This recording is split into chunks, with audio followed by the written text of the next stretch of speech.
الامام الاعظم، الامام الاعظم۔ اب اس دور میں ایک نیا فتنہ شروع ہوا ہے کہ لوگ امام ابو حنیفہ رحمۃ اللہ علیہ کی مخالفت جب کرتے ہیں تو پھر جلسے کا عنوان یہ رکھتے ہیں امام اعظم محمد الرسول اللہ صلی اللہ علیہ وسلم کانفرنس۔ بھئی آپ نے امام اعظم رسول اللہ کانفرنس کیوں رکھی؟ کہتے ہیں جی سب سے بڑے امام اللہ کے نبی ہیں۔ ہم نے کہا سب سے بڑے امام یا سب سے بڑے نبی؟ سب سے بڑے امام یا سب سے بڑے؟ یہ جن کو ہم امام کہتے ہیں ہم ان کو نبی نہیں کہہ رہے، مجتہد کہہ رہے ہیں۔ تم کہہ رہے ہو امام اعظم رسول اللہ ہے، تو یا امام کا معنی مجتہد ہے، یا امام کا معنی مجتہد ہے۔ حضور مجتہدین میں سب سے بڑے ہیں یا نبیوں میں سب سے بڑے ہیں؟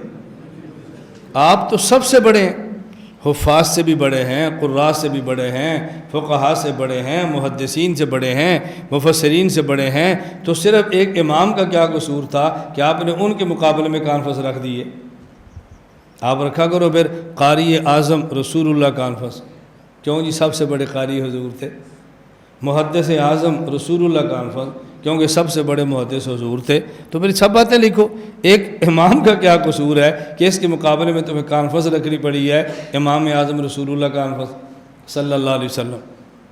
تو ایک کانفرنسوں کے عنوان رکھتے ہیں، ہم انہیں کہتے ہیں پھر ایسا کرو کہ کانفرنس سے 3 اور بھی کرو۔ ایک کانفرنس کیا کرو صدیق اکبر صلی اللہ علیہ وسلم کانفرنس۔ لوگ پوچھے کیوں؟ کہ جی ابو بکر چھوٹے صدیق ہیں، حضور بڑے صدیق ہیں۔ پھر ایک کانفرنس اور بھی کیا کرو فاروق اعظم صلی اللہ علیہ وسلم کانفرنس۔ لوگ پوچھے کیوں؟ کہ جی فاروق عمر چھوٹے ہیں، حضور بڑے فاروق ہیں۔ اور 14 اگست ہے تو پھر جلسہ کیا کرو قائد اعظم رسول صلی اللہ علیہ وسلم کانفرنس۔ لوگ پوچھیں گے یہ کیا؟ کہنا محمد علی جناح چھوٹا ہے، بڑے قائد تو اللہ کے نبی ہیں، یہ بھی کرنا۔ آپ ایک کانفرنس کرتے ہیں، باقی 3 کیوں چھوڑ دیتے ہیں؟ بات سمجھ آ رہی ہے نا؟ اس لیے ہم کہتے ہیں کہ دیکھیں صحابہ کرام سارے صدیق تھے، قرآن کہتا ہے من النبیین والصدیقین، اور صحابہ میں بڑے صدیق ابو بکر تھے۔ صحابہ سارے حق اور باطل کے درمیان فرق کرنے والے فاروق تھے، اور ان میں سب سے اہم فاروق عمر بن خطاب فاروق اعظم تھے۔ جب پاکستان بنا اس وقت جماعت مسلم لیگ تھی، اور مسلم لیگ کے جو لیڈر تھے ان میں سب سے بڑے لیڈر محمد علی جناح تھے۔ تو یہ معنی قائد اعظم محمد علی جناح کا۔ اسی طرح صحابہ کرام کے بعد جو مجتہدین گزرے ہیں ان میں سب سے بڑے مجتہد حضرت ابو حنیفہ ہیں، اس لیے کہتے ہیں الامام الاعظم، الامام الاعظم کہتے ہیں۔ پھر ہم کہتے ہیں حضرت امام ابو حنیفہ رحمۃ اللہ علیہ کو الامام الاعظم صرف ہم نہیں کہتے کہ یہ کو جی حنفی کہتے ہیں۔ الامام الاعظم امام ابو حنیفہ کو کون کہتے ہیں؟ نمبر 1 ابن اسیر الجزری الکامل فی التاریخ میں ہے، الامام الاعظم جلد 5 صفحہ 192۔ ملا علی بن سلطان محمد القاری، ملا علی قاری، معتقد ابی حنیفہ جلد 1 صفحہ 62۔ نمبر 3 امام ابو الحسن علی بن اسماعیل الاشعری، ابو الحسن علی اشعری، کتاب الابانہ جلد 1 صفحہ 87۔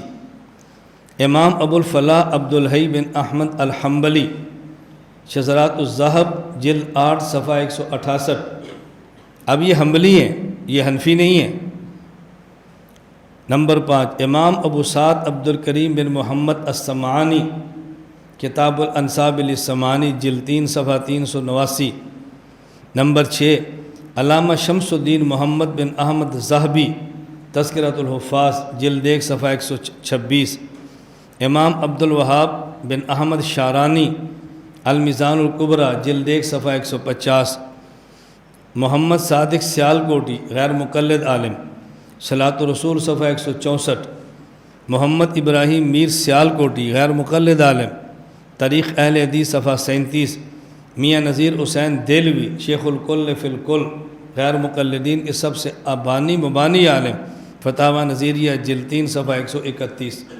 تو امام ابو حنیفہ کو امام اعظم صرف ہم نے نہیں کہا، بلکہ امام حنیفہ کو امام اعظم امت نے تسلیم کیا ہے۔